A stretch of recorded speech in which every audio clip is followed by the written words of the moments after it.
Welcome to Real Human Design Stories, where guests share their powerful personal stories of transformation through human design. I'm Kathy Bashanko, an intuitive human design mentor and guide to radical self-trust. Join us as we explore how your human design experiment can truly change your life. Hi there.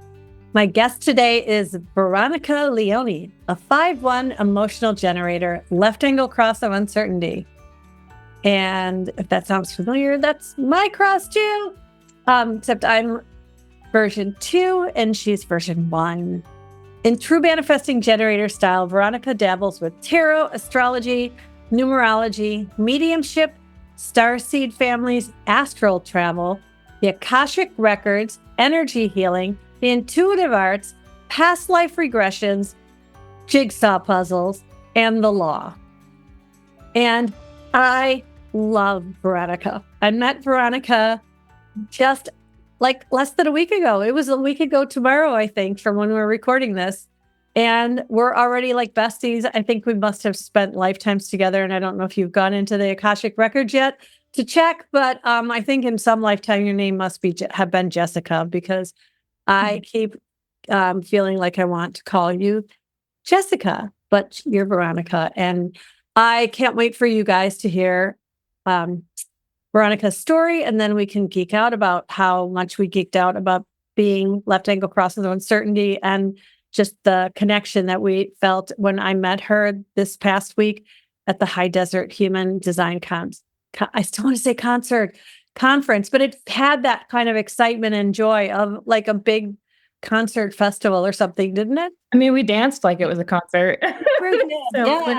Yeah. So welcome so much. And I really want to thank you for being here.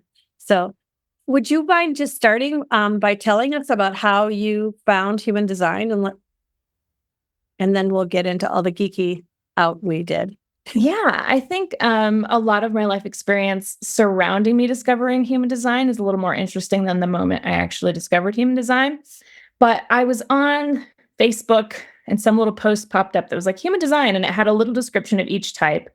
And I remember reading about the reflector and being like, ooh, it's connected to the moon. And I knew nothing about having to wait for the moon at the time, but that sounded like the sexy one because it was such a small percentage. And I was like, I want to be a reflector. I love the moon because I stare at the moon all the time. And then I put in my information. I was like, manifesting generator, forget it. I just ignored it. So that was my first introduction to the words human design. But I wasn't really tapped into my spirituality at all at that point. Hadn't hit my Saturn return, none of that. So I had some pretty magical series of events, the last 3 weeks of my Saturn return, that really pushed me from an entertainment lawyer who was very left-brained, needed the facts. Well, that's sort of what I felt like I needed tangible things, to then having this huge spiritual journey. And after I got through that and was pretty good, like a good 2 years, 3 years, into studying 10 other esoteric things, then I got revisited to human design. And that was through a podcast. It was the De Luna, Shayna and Dana podcast, if people know that human design podcast. But my friend Steffi Hill, who I knew from film production, she was doing a guest spot on that podcast about mediumship. And at the time I was training in mediumship. So I really was just trying to support Steffi, get more views, that kind of thing. And I was on a road trip. So I had about 7 hours to kill. So I put on Steffi's episode, loved it. And I said, well, I'll just start on episode 1. So I started on episode 1, not knowing the entire thing was a human design podcast. So then I listened to 7 consecutive hours, all about human design, with no distractions, just me and the road. And it turns out Steffi is a manifesting generator. And she is the most sparkly, magical, like wears cute wigs, really embodies all of her like witchhood, is a medium, but a dancer. And just, you can't not love the space you're in when she's in it. And so I was like, well, if Steffi's a Manny Gen, maybe it's not so bad. That for some reason put me up to being open to it. It's like everybody wants to be a Manny Gen, right? Because everybody's like, oh, you've got a manifesting generator, has the sustainable energy plus the motor to the throat. So you get to do all the things and you still have the energy to do. like, it's just funny that how you wanted, and I know people who like, oh, I'm a reflector, and they cried or whatever. And I think reflectors are beautiful, but it's just funny how everybody's different. Oh yeah, the grass is always greener. I just think maybe it's my undefined G, maybe it's being a 5 in my profile, but I have a hard time really feeling seen. It's Mm. sort of a thing that I've worked through a lot in life that I still struggle with. And so I think there was something about I just want to be special in some way. I want to be seen for something special. So when there was like a special type or a rare type, like I wanted to be a rare type. But once I actually dove into human design and knew more about the types, I was like, I'm kind of the best type. I mean, not really, but I fully embraced my manage own self. And then on that same podcast, But I don't know, I 20 want to episodes. clear up 1 second and say that is amazing to me because you just like you are so special. And like, it wasn't even like it would be easy to say, oh, we connected because we have the same incarnation cross. We didn't know that until we already realized that we had seriously connected because you were a rebel and you weren't wearing your little tag during that whole first night that we were hanging out together. Cause we all had these, like placards that we wore at the High Desert Human Design Conference that had our chart and our type and our cross on it. Right.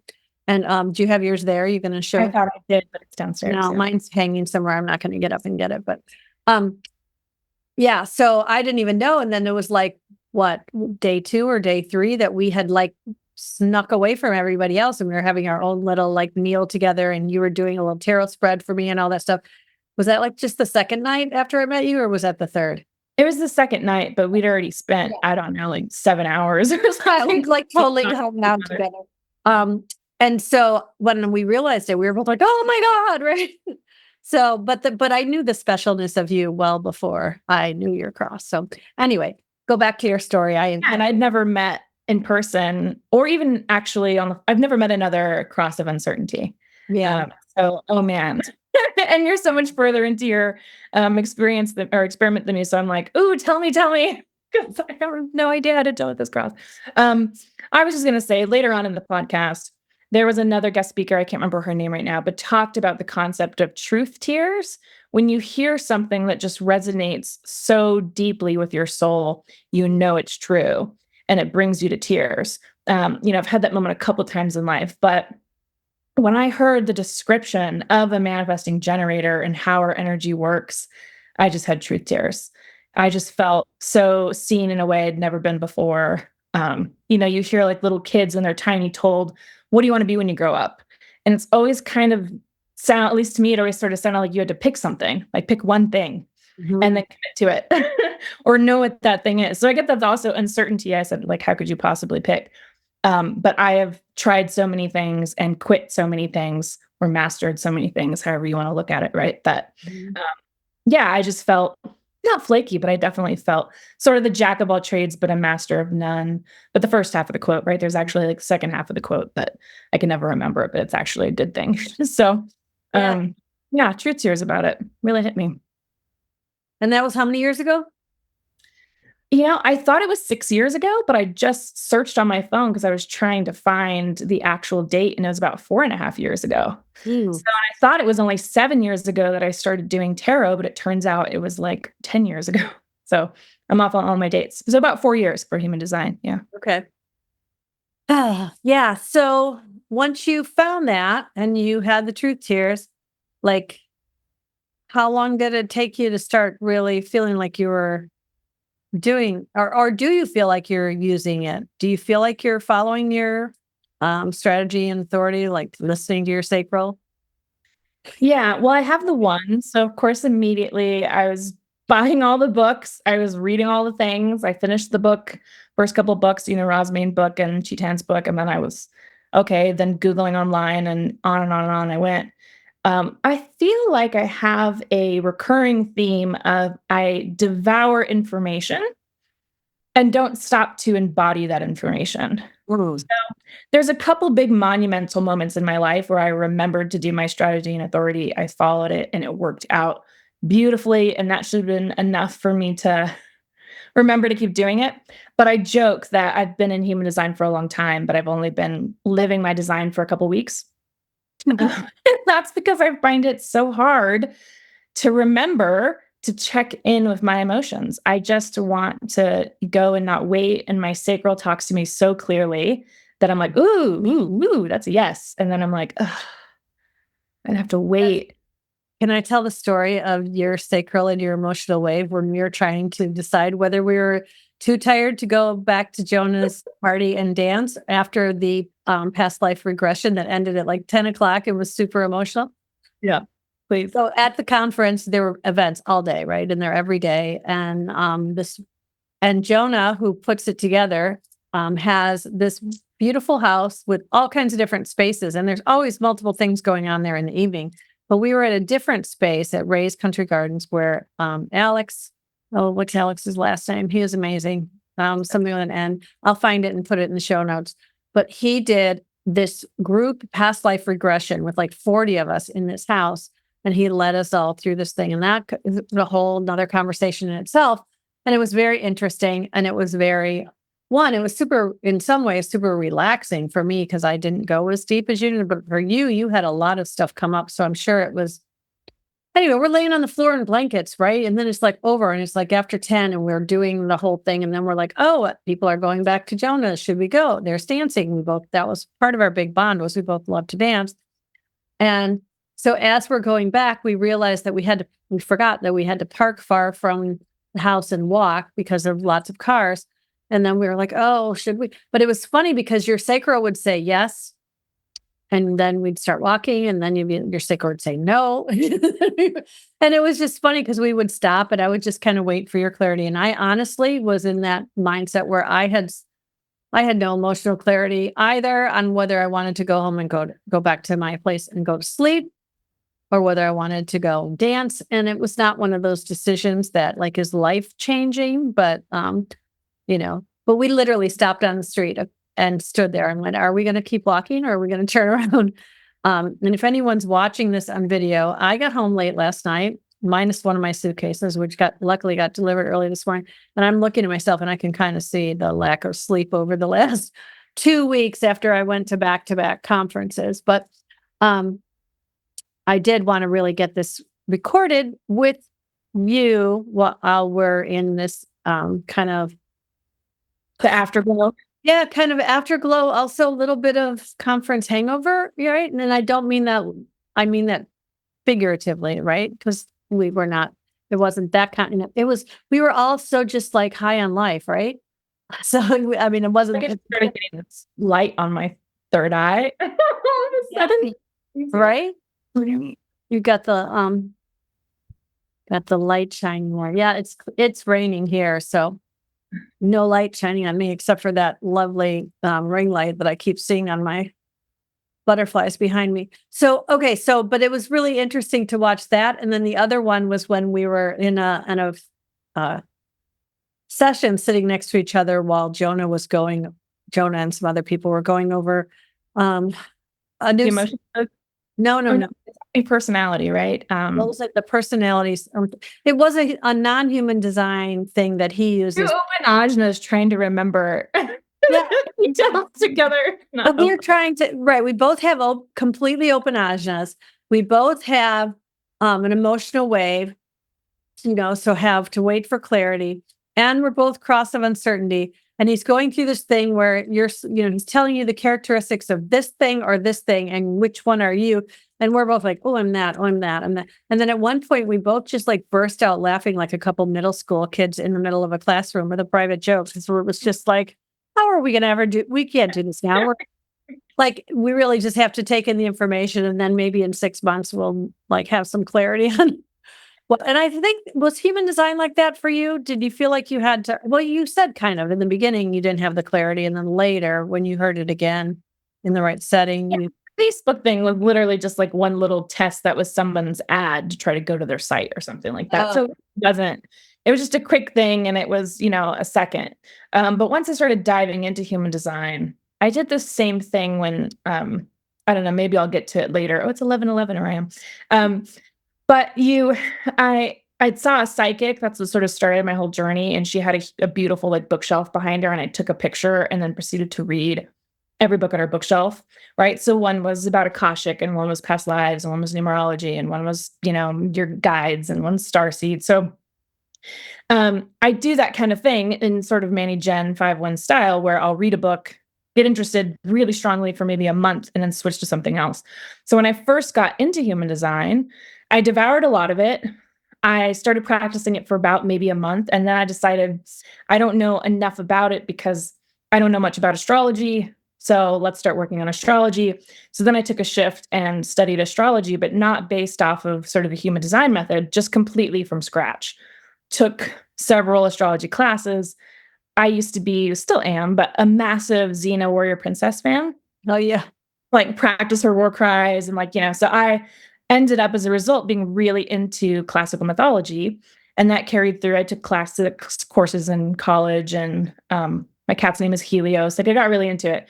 So when I started astrology and realized how much crossover was classical mythology, just in names and some of the traits and things, I was like, oh, I already know the basics of astrology, like tier level one. Yeah. So then I got dabbled in, astrology for a while. And then I got introduced to the gene keys. And so I was like, okay, well, now I'm gonna start doing the gene keys.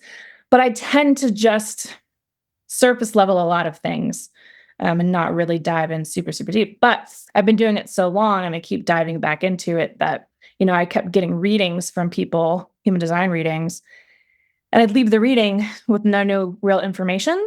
I already knew what they were telling me. So that was sort of my first signal to try to move past my imposter syndrome and be like, okay, I know enough, even though I don't know everything.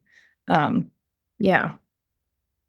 Yeah, I don't know if anybody knows everything because there's always more that feels like it's being revealed. Like people like Richard Rudd having downloads, about new ways of looking at things. Like I feel like the gene keys, although it's its own system, it adds this layer to human design that, really deepens it. So, and if he, and he keeps getting more, right? Like he hasn't gone through all the planets and stuff yet. So yeah, we never know. And we don't know what we don't know until we know it, right? Yeah. And I feel like the more I know, the more I know I don't know. Right. And that's one of the beautiful things when you start to understand the dynamics of the completely open ajna. Like we feel like we need to be certain. And there's this whole wanting to know it all. And yeah, it's kind of funny to have a cross that says, we're here to help people, to be trusting in the uncertainty of life. And then we have this not self theme in our completely open ajna of needing to be certain. And then you've got some layering on that I don't experience with your undefined will and your undefined G, which, with that undefined G where you're not really even certain who you are until you really realize how much you're amplifying the talk about that if you wouldn't mind. I'd love to know your thoughts on the undefined G and your own sense of self. Yeah. Oh man. I think really one of the first lessons of human design that hit me when I tried to place it within my life was a combination of the completely open ajna and the undefined G. And that when I was a kid, trying to figure out what I wanted to do for big decisions, going to college, picking careers, like that kind of thing, other people just seemed to know what they wanted to do or know what school they wanted to go to. There was this certainty aspect to them that was so absolute. So, and I just didn't have it. Didn't know didn't know what I wanted to be, couldn't imagine committing to one thing for that long, and just didn't have that certainty. So I would pull the audience. What do you think? What do you think? What do you think? What do you think? And I did that for almost all decisions, but definitely all major decisions. And even small things like, what do you want to do today? Other people just really knew. And I think that's because I wasn't in response and I was being asked to initiate, but people just seemed like passionate about the thing they wanted to do for the day. So I would just do whatever they wanted to do. And I lived a lot of my life just doing what everyone else wanted to do. But a couple big ones when it came to college, trying to decide what college to go to. I have a stepbrother who's 6 months older than me. We were living, in the same family unit. And he really wanted to go to UT in Austin. And I wasn't sure where I wanted to go because I didn't know what I wanted to do. And I kind of wanted to go to California because I'm from there originally and just the West Coast was sort of calling to me. And my parents said, well, if you go to the same school, you'll save money. You could share a car. expenses. It'll be helpful, and then in-state tuition, of course, is a lot cheaper than out-of-state tuition at the time. So I just said, okay.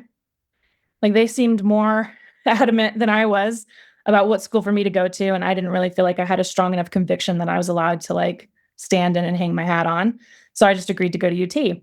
And I was in the top 10%, so it was automatic enrollment at that point. If you were in the top 10% and just filled out all the paperwork, you were in. So I did that. My brother, unfortunately, was in the top, I think, like 30 and did not get in. So that backfired. He ended up going to his second choice, Texas Tech.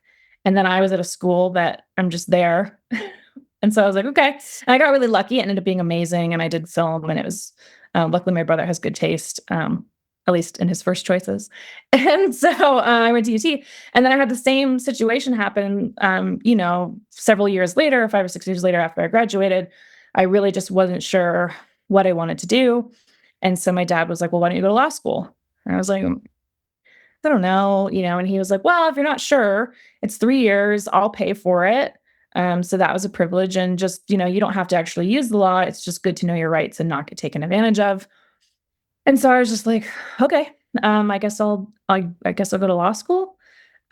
Which people hear that is pretty crazy, but he seemed so certain that that's what I should do. And I had no certainty in it and just had no idea who I was or what I wanted. And I'd never practiced being in my body or listening to my body. And I think I also repressed a lot of emotions when I was younger from different experiences. So I just couldn't even hear my wave if I wanted to. And I just, I had no idea who I was. So combining not knowing who you are and not knowing certainty just made me just let other people decide what I was going to do with my life. No, that's interesting. I'm coming out of just spending all this time with you. And, well, one, you need motivation, right? So your motivation to do, and you've got, so I'm looking at Veronica's chart, and what defines her sacral is the 50-27, which is part of the defense circuit, really strong tribal circuitry. And then you also have the gate on the other side, gate 59, as your design earth. So pretty strong energy that comes across, that. So you have 3 of the 4 gates of the defense. Yeah, almost the full defense circuit. Yeah. So that and that gate 6, the missing gate there that's not defined, bridges your splits, right? So that's a pretty strong conditioning gate for you, which is the gate of crisis, right? Isn't that what it's tradition? Friction? Something, all of the gates have like a million names. So yeah, that's like sexual friction, provocation to intimacy. Yeah.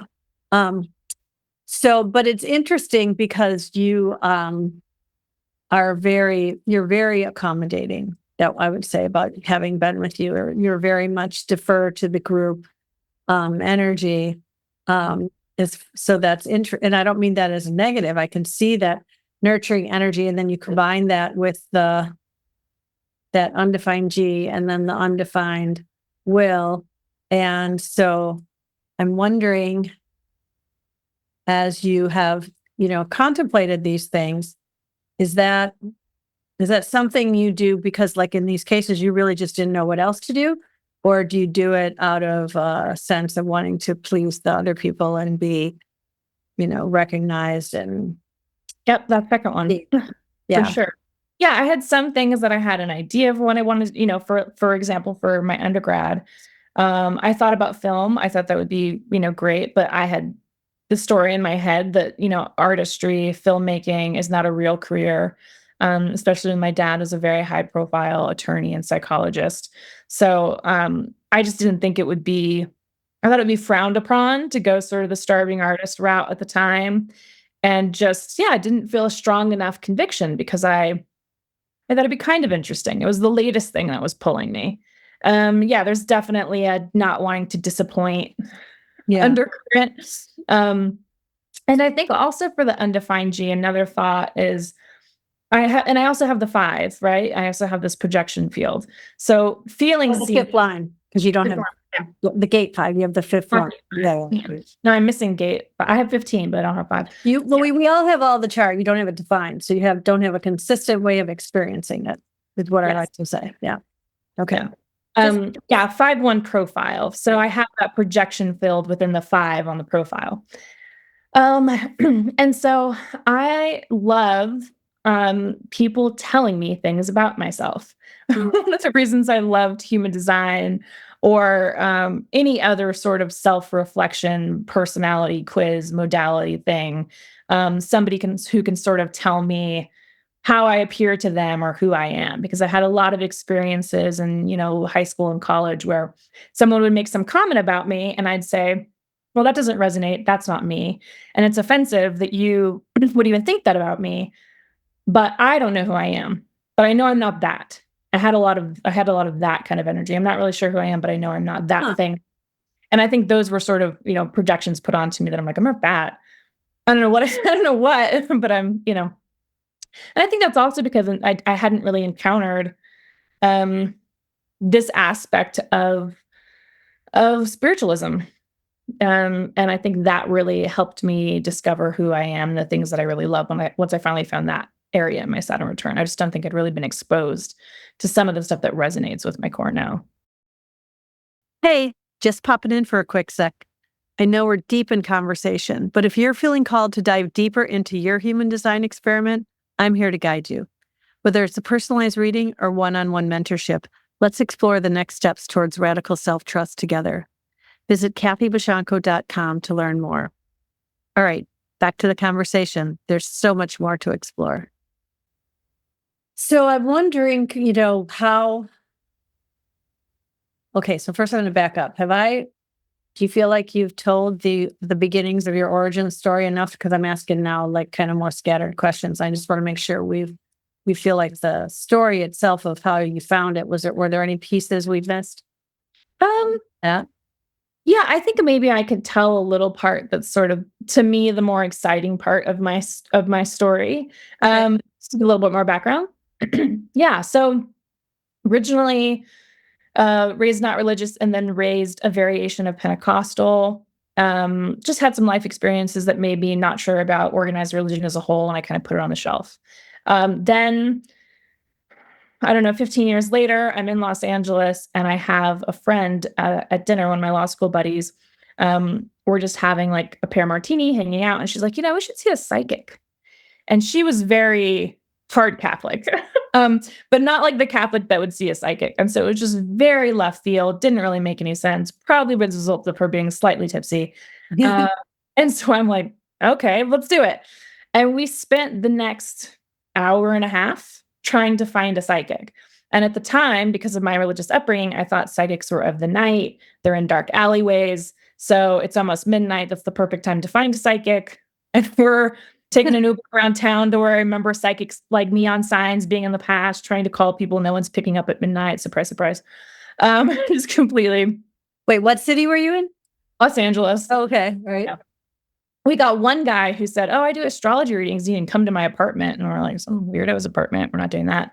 So we gave up. Then a couple days later, another friend of mine, we're on our way to dinner. We pass a psychic shop and he goes, we should go in there and see a psychic. And this is a guy who thinks all psychics are frauds, thinks it's a joke, thinks everything remotely woo-woo is that, just like, if I had to pick the last person on earth that I thought would suggest seeing a psychic, it's this guy. Just really out of left field. So we go into the shop and she's like, I'm available in an hour. And I was like, okay, we can wait an hour. And he was like, hell no, we're not waiting an hour. I'm hungry. Like, let's go. So I didn't end up seeing that psychic. And I had just had a spinal surgery. So I couldn't really lift things, move things. I was kind of in the recovery period. And my sister flew down and surprised me for my birthday because she was going to help me rearrange my apartment and kind of get it back into shape. Because long story, but I dated this guy who thought it'd be a nice surprise if he moved all my furniture in my apartment for me. Oh, and you have an undefined G. Can you imagine? Yeah, it did not go over well. So I'm like panicked. I can't lift anything. My apartment's a mess. And I had this really cute rocking chair that was my grandmother's who'd passed away. And it's just old fabric and it needed to be reupholstered. And my sister, she's the kind of person who could just look at something and go, yeah, I can do that. She's 2'4", and then just do it. And you don't know how she could do it. She can do anything. So she surprised with me at my door. She's like, I'm here. I'm going to help you fix this rocking chair. she wants to go to Mood because at the time, like Project Runway was big and we wanted to go to the Mood fabric store. So we do that. And on our way home from the store, my sister goes, "Do you want to see a psychic?" And it was like the third time in, I don't know, like a week and a half, 2 weeks span, something like that. Which is just, and my sister was raised like me. She went to Oral Roberts, like a Pentecostal Right. university. She's not really religious now, but just not how I expected to say it. So I say, "Sure." I guess I'm supposed to see a psychic. So she just starts calling random numbers and she gets a call back. And this woman named Shirley Lipner, she goes, "Oh, you called?" And my sister's like, "Yeah, I saw your number on your website." She's like, "No, no, how'd you get this number?" My sister's like, "Off your website." She goes, "No, this is my personal cell phone. This isn't on my website. How'd you get this number? The number I'm calling you from." My sister's like, "You just called me back." And so then they're on their phone, they're trying to figure out this weird technology glitch. And I'm over there going, "Oh, she's good." Like, I think it's some kind of like creative scam or something. And like, I don't know how she, what exactly happened there. Maybe calls get forwarded or something. Anyway, to wrap it up, she's like, "Well, it turns out I'm booked out for 2 months anyways. Have a nice day." So we give up. We'd called like 3 other ones and it wasn't working. We're in the middle of reupholstering the chair and Shirley calls back and she goes, "My 3 o'clock just canceled. If you can get here, you have the spot." So that's like 10 minutes from when she called. We look Uh-huh. around. She's 6 blocks away. Oh, Now, granted, my sister looked like, in the area, so that's not too crazy, but it was like, wow, how perfect and convenient. We go see Shirley. As soon as I walk in, she goes, "Oh, somebody was clumsy in the bathroom." And I don't really have that many 3 lines. I'm not a clumsy person. I don't bump into things, but I slipped and fell in the shower, and that's how I had needed to have back surgery. So mm, that was very striking, like quite the comment. And then she proceeded to just blow my mind. As soon as I got like in the chair, she said, "Okay, there's a grandmother energy here on the maternal side. Her name's something with an MAR, I think Margaret. Do you have anyone in your family named Margaret?" And that's my grandmother. So I said, "Yes, my grandmother Margaret." She's like, "You're named after her?" And I said, "Yes, my middle name is Margaret." She goes, "She brought you and your sister here together. She wanted you both here." And that's the grandmother whose rocking chair we were fixing. Um, then just proceeded to describe me in the exact way my grandmother would describe me. Had a lot of specifics. Like later, she mentioned my uncle, who I'm really close to, had passed away. And she said he collected boxes. And I said, "Yeah." And when he died, everyone at the funeral was allowed to take home a box. And she's like, "Yeah, but you didn't need that. You got first choice and you took 4 boxes, correct?" I was like, "Yes, 4 boxes." Like very, she's an evidentiary psychic. So like very specific things. And it just changed my whole world. So I took a picture of her bookshelf. That's the bookshelf I talked about earlier. Started reading all these books. And the second book that I read was about spirit councils and guides, and that you can ask people on your council for signs. And so I was like, "All right, I don't know about all of this," right? Because at the time I'm not spiritual at all. I closed the book. In my lap is a feather. The book had said, "You can ask, feathers and coins are very common ways you can receive, tokens from your guides." So I go, "That doesn't count. The feather, I didn't ask for it." And it says you ask and then you get the feather. And the feather was from a cat toy that had been in a cupboard across the room. I hadn't seen it in 6 months. There's no reason that feather should be there.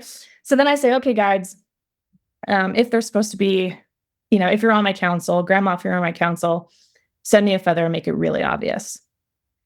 Finish getting ready. I go to work. I'm in the car driving down Wilshire. And for people who don't know Los Angeles, Wilshire is like a massive, minimum 2 lanes going both directions, famous street that crosses like all of Los Angeles.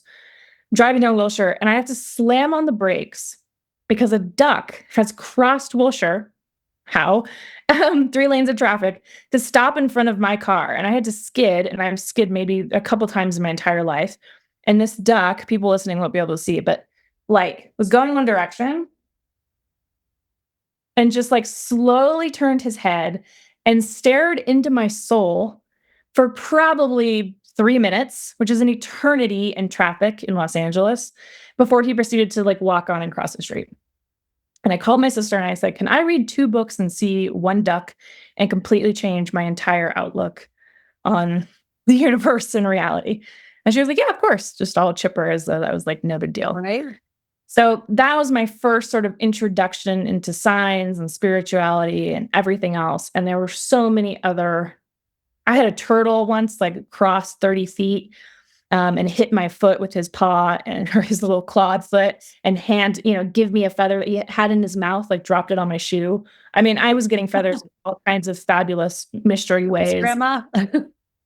Yeah, she was like, "Here you go, here you go, here you go." Yeah, that could be obvious. Yeah, so that just sort of opened the floodgates, if you will.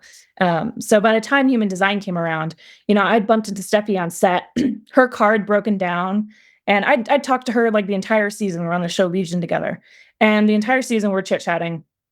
I start hearing about the psychic stuff. The next day, her car breaks down, and I'm the only one. I get released early from set, which hadn't happened the entire time I was on set. The one day I get released early is the same day her car breaks down.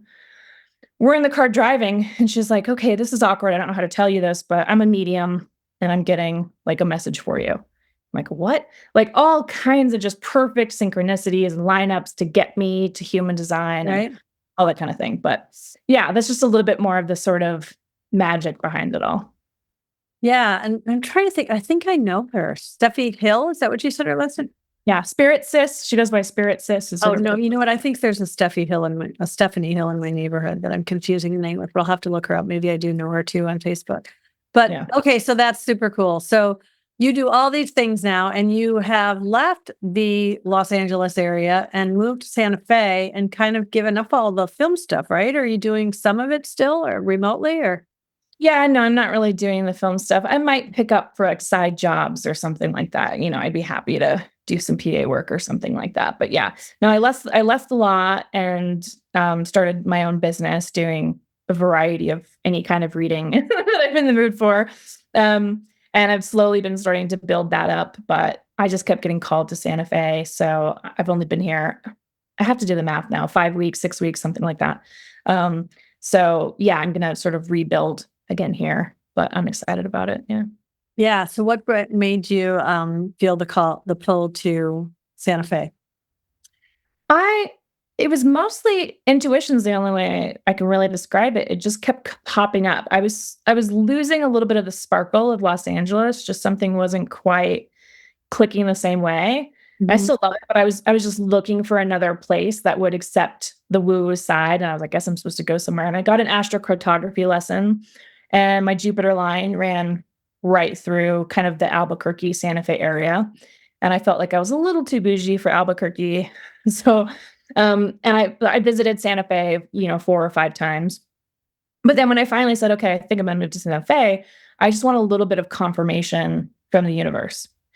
In one day after asking, like the day I asked, it was probably 6 minutes later, and there was a commercial for the Santa Fe car. It's like a, I don't know, Honda or Hyundai or something, but there was a Santa Fe vehicle, Mhm. and I was at my dad's, and so I don't usually watch TV that has, like, normal advertisements and stuff, so it was, unique that I was even in front of a TV that would have an ad, Santa Fe ad, and I had just like doorbell rang, it was the delivery guy, I picked it up.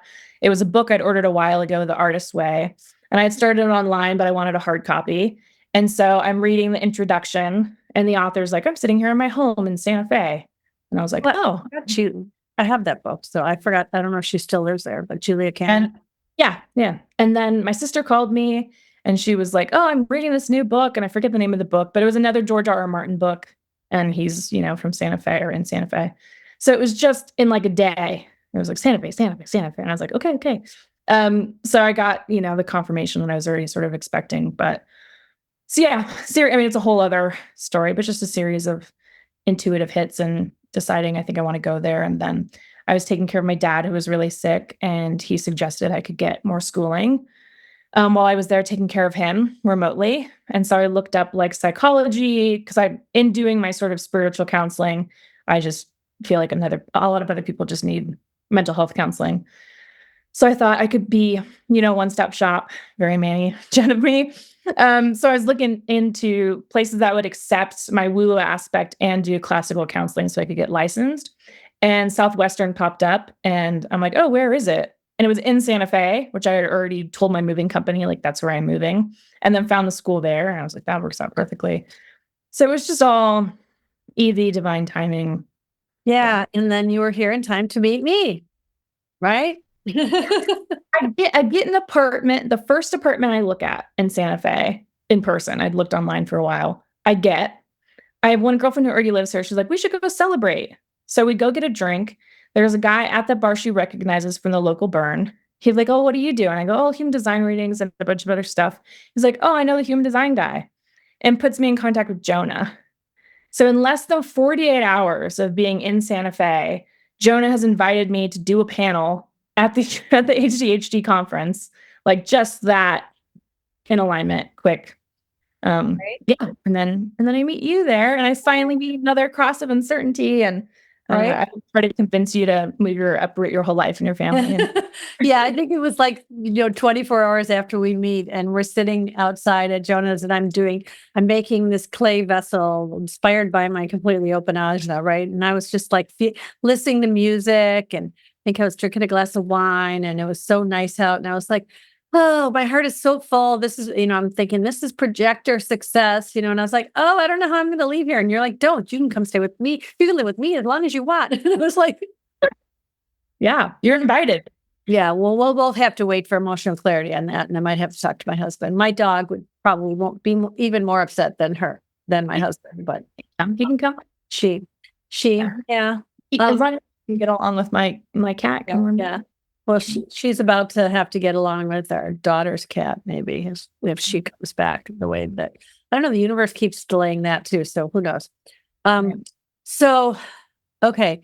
I love all of this. I'm wondering, because you are such a true Manny Gen with all those things that you're doing or whatever.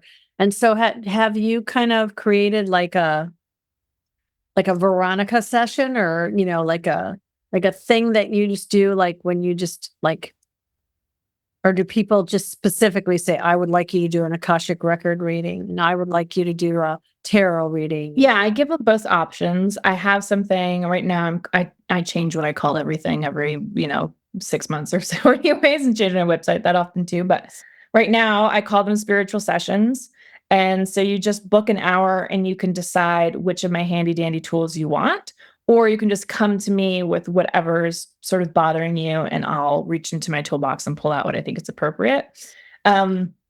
Which usually it's always going to involve some form of Chinese energy healing, energy work that I'm trained in. But some people really just want, tarot, or for me to do the Akashic or anything like that. So I'm open to letting the client guide, or them having no idea and me sort of helping them. I say it's like if you wanted, to get in better physical shape, you might see a nutritionist or a trainer. If you want, mental health, you'd see a therapist. And if you want, spiritual help, then you come see me. So I cord cut, pack your aura, clear your chakras, tap in, talk to your guides, check your Akashic, see if you have soul contracts open that you might want to close, check your chart, check your transits, all the things, just depending on sort of what issue you're dealing with currently. Yeah. So I just want to tell people that I met you at one of this Santa Fe event. It's called High Desert Human Design, and it's like there's so many different things going on at different times, right? And so I had gone to Jonah's at one point to do a qigong type thing with Orion Ohev, who I just love his qigong sessions and that. And then I knew I wanted to stay for this.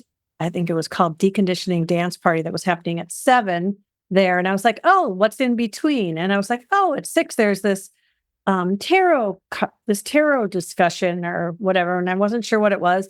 And I saw that there was going to be you and Ray, and it was supposed to be another person who didn't wind up being there. But and it was funny because as we were sitting there, it turned into this much bigger thing that took a very long time. And I sat there and listened to the dance party start and end, and we're still doing this thing. But my heart was very much in what I was doing. There were times my body was like, I need to go dance there, but we made up for it the next night. Right. But the thing I wanted to bring up was, you would like add your little like intuitive things. And I think my favorite one is when you told a woman she needed to go, or that you didn't say need. You said something about that she should go buy herself a big piece of jewel. What did you say? A sapphire, yeah. A big gem or stone, but maybe a sapphire, yeah.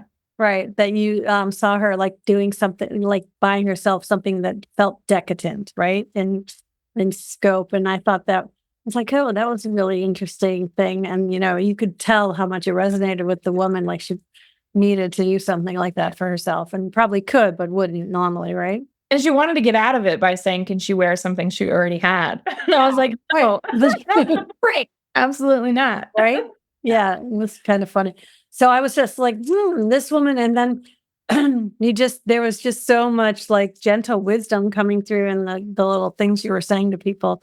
And so yeah, and you told me to go to Bermuda. So maybe you're supposed to go with me. I don't know. Sure. I'm down.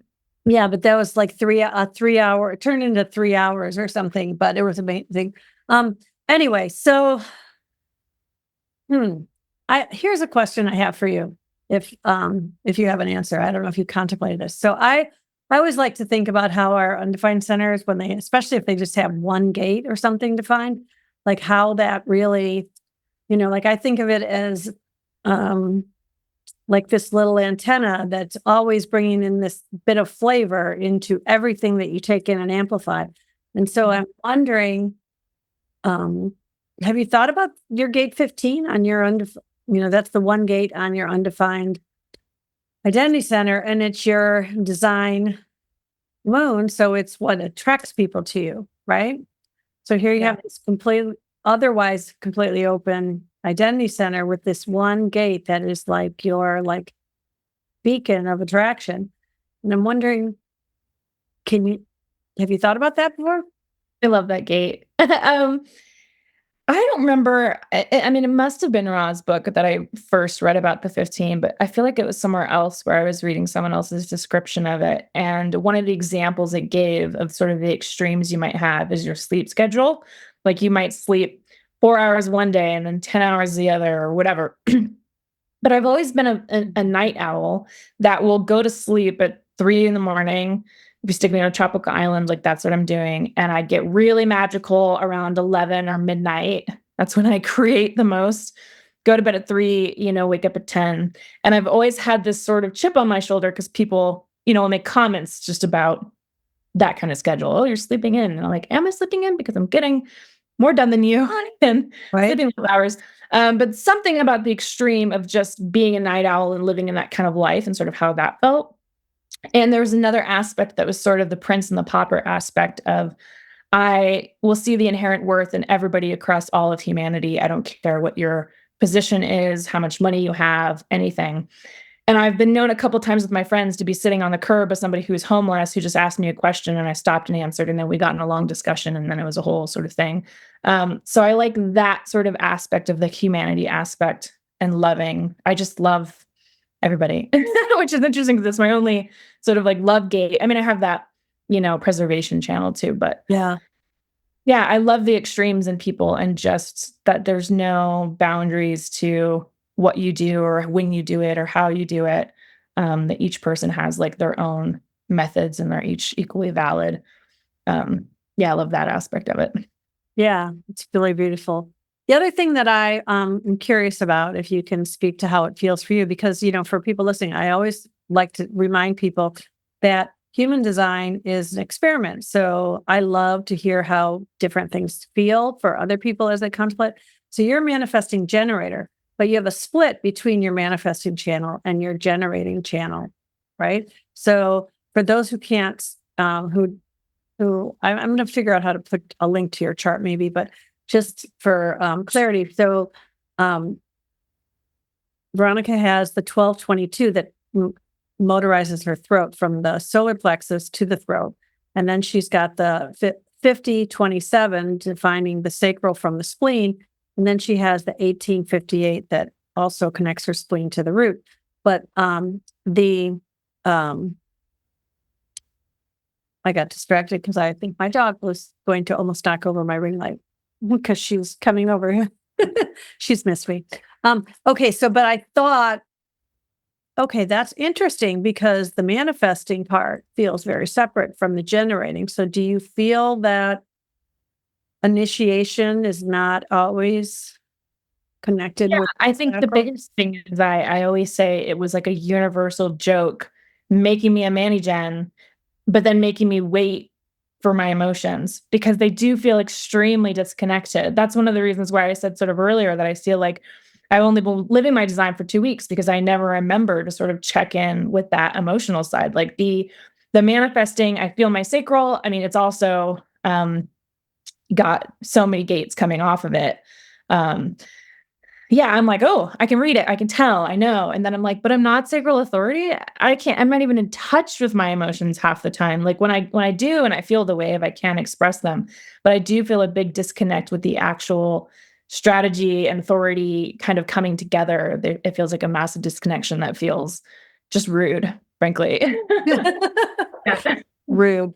So, do you have any kind of intuitive thoughts on why this is the design your soul chose? Because I believe our soul chooses when to incarnate, and that does impact, the time when we come in or whatever design that we have is kind of handpicked by us.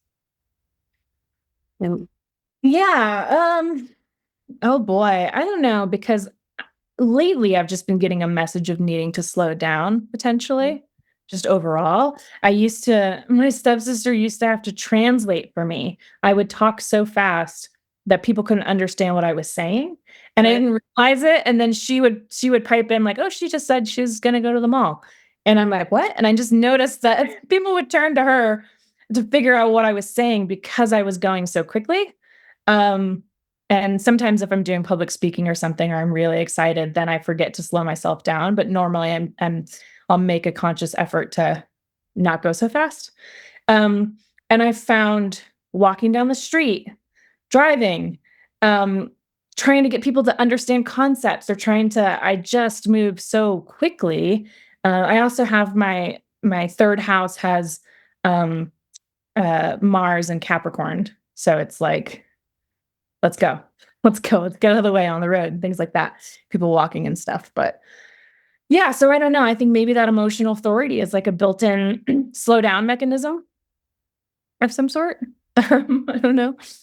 Um, Well, it's interesting you say that because your Mars is in gate 61, line 1, which is, this hanging gate on your undefined head, right? So that's the gate of inner truth, right? So, you know, um, yeah. And so I just, with all these things that you're doing, I mean, I think it's actually the third line. That's the gate of the occult, right? Or the line of the occult knowledge. And that, right. but it's in that gate. It's still in there. Um, yeah, the deep, so that first line energy of really getting into where the inner truth is. So, Yeah, I think another one of those, I don't know if it's a cosmic joke or what, but my mother is very Christian, very Jesus is the one in the way.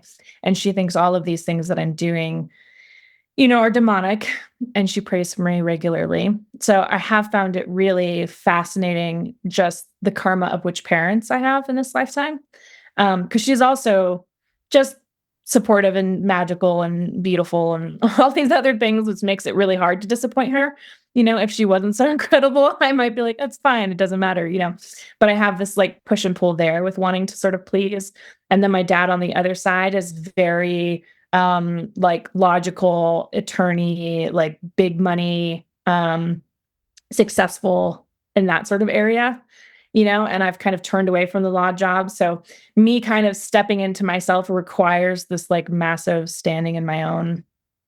I'm smiling because I'm thinking about the story you told me about your dad. And for those who can't see, Veronica has this beautiful head of curly hair that is purple, right? It has a lot of purple in it. It's dark, with bits of purple, um, even more than bits, but it's very pretty. And would you mind sharing the story about, when you decided to do it and your dad and that whole thing?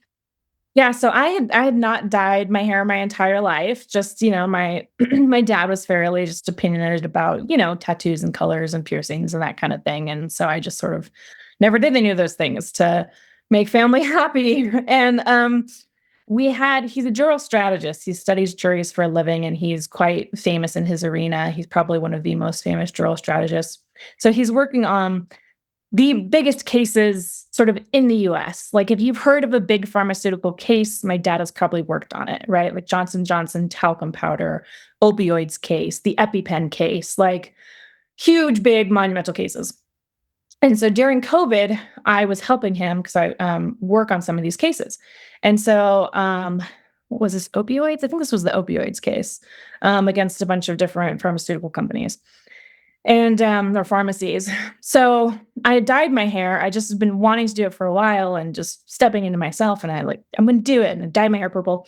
Your conscious sun is 8.5, right? You need to have some purple hair or whatever you want to have, right? So. Yeah.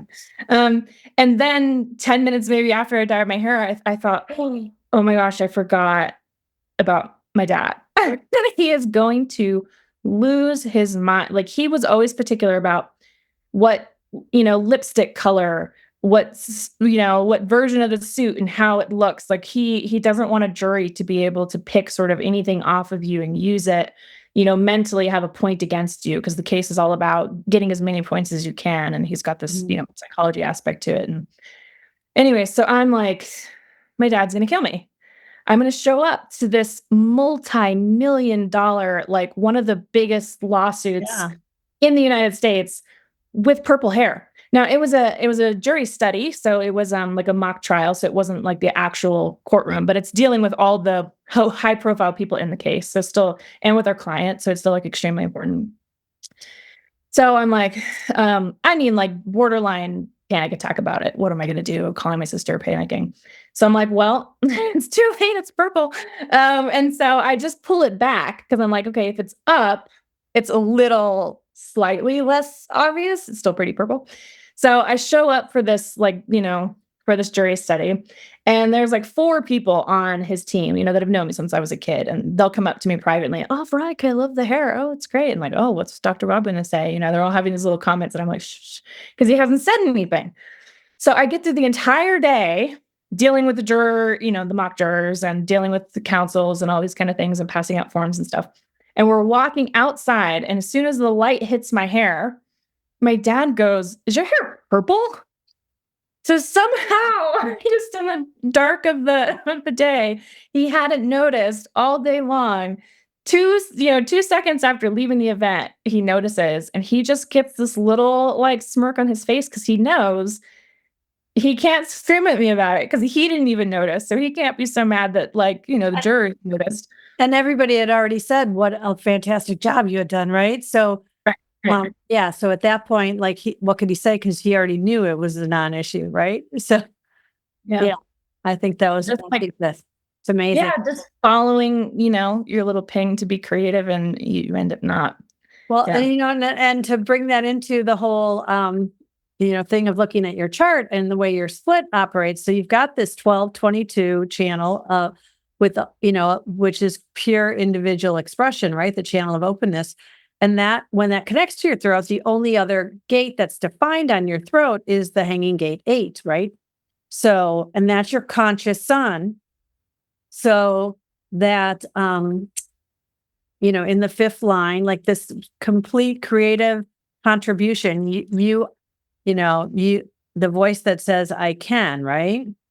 Right. And I think the thing I love most about gate 8, because that's my 8.6 is my conscious earth, because we have the incarnation cross flip for people who are listening or whatever. So I think that it's this beautiful energy of I can, but it's so important that the I is really you, right?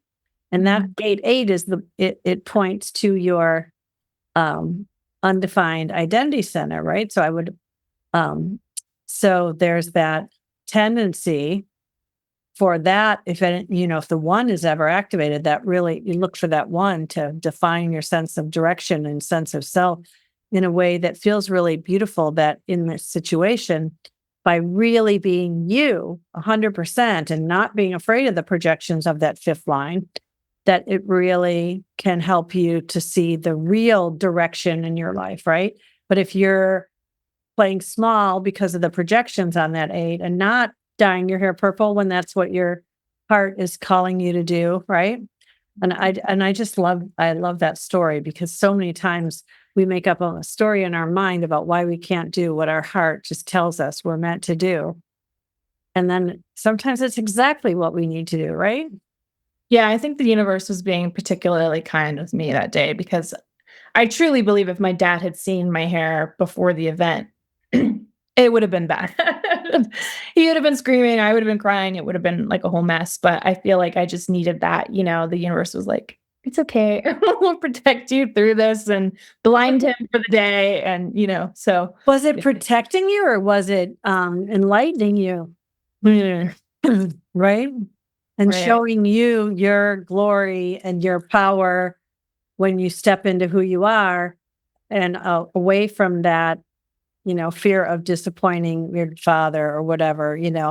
And I don't know. I think it's a pretty cool story. So, okay, so we've been talking for an hour basically already, and I could talk about a lot more stuff, and I'm sure you and I will talk more. But I just wanted to really thank you for coming on and talking this soon after all of this. I just really, it just really spoke to me. Like, okay, let's talk to Veronica. So, but if other people want to talk to you, if they want to do one of your fabulous time bender sessions of, Yeah.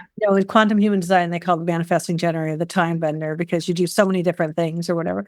Pull all of your skills together in some sort of fabulous Veronica style. How do they best reach out to you? Yeah, I have a website, Seeds and Stars, so just www.seedsandstars.com. That's probably the easiest one because it shows you can pick packages or single sessions or just tarot or just human design or whatever you want. I'm on, I guess my email is probably the other easiest way, which is my last name dot first initial. So leone.v@gmail.com. Awesome. Okay, so thanks so much, everybody, for listening, and peace out. Oh, thank you, Kathy. I love you so much. Yay, we got balloons. Love you too. Thanks for joining me for this episode of Real Human Design Stories.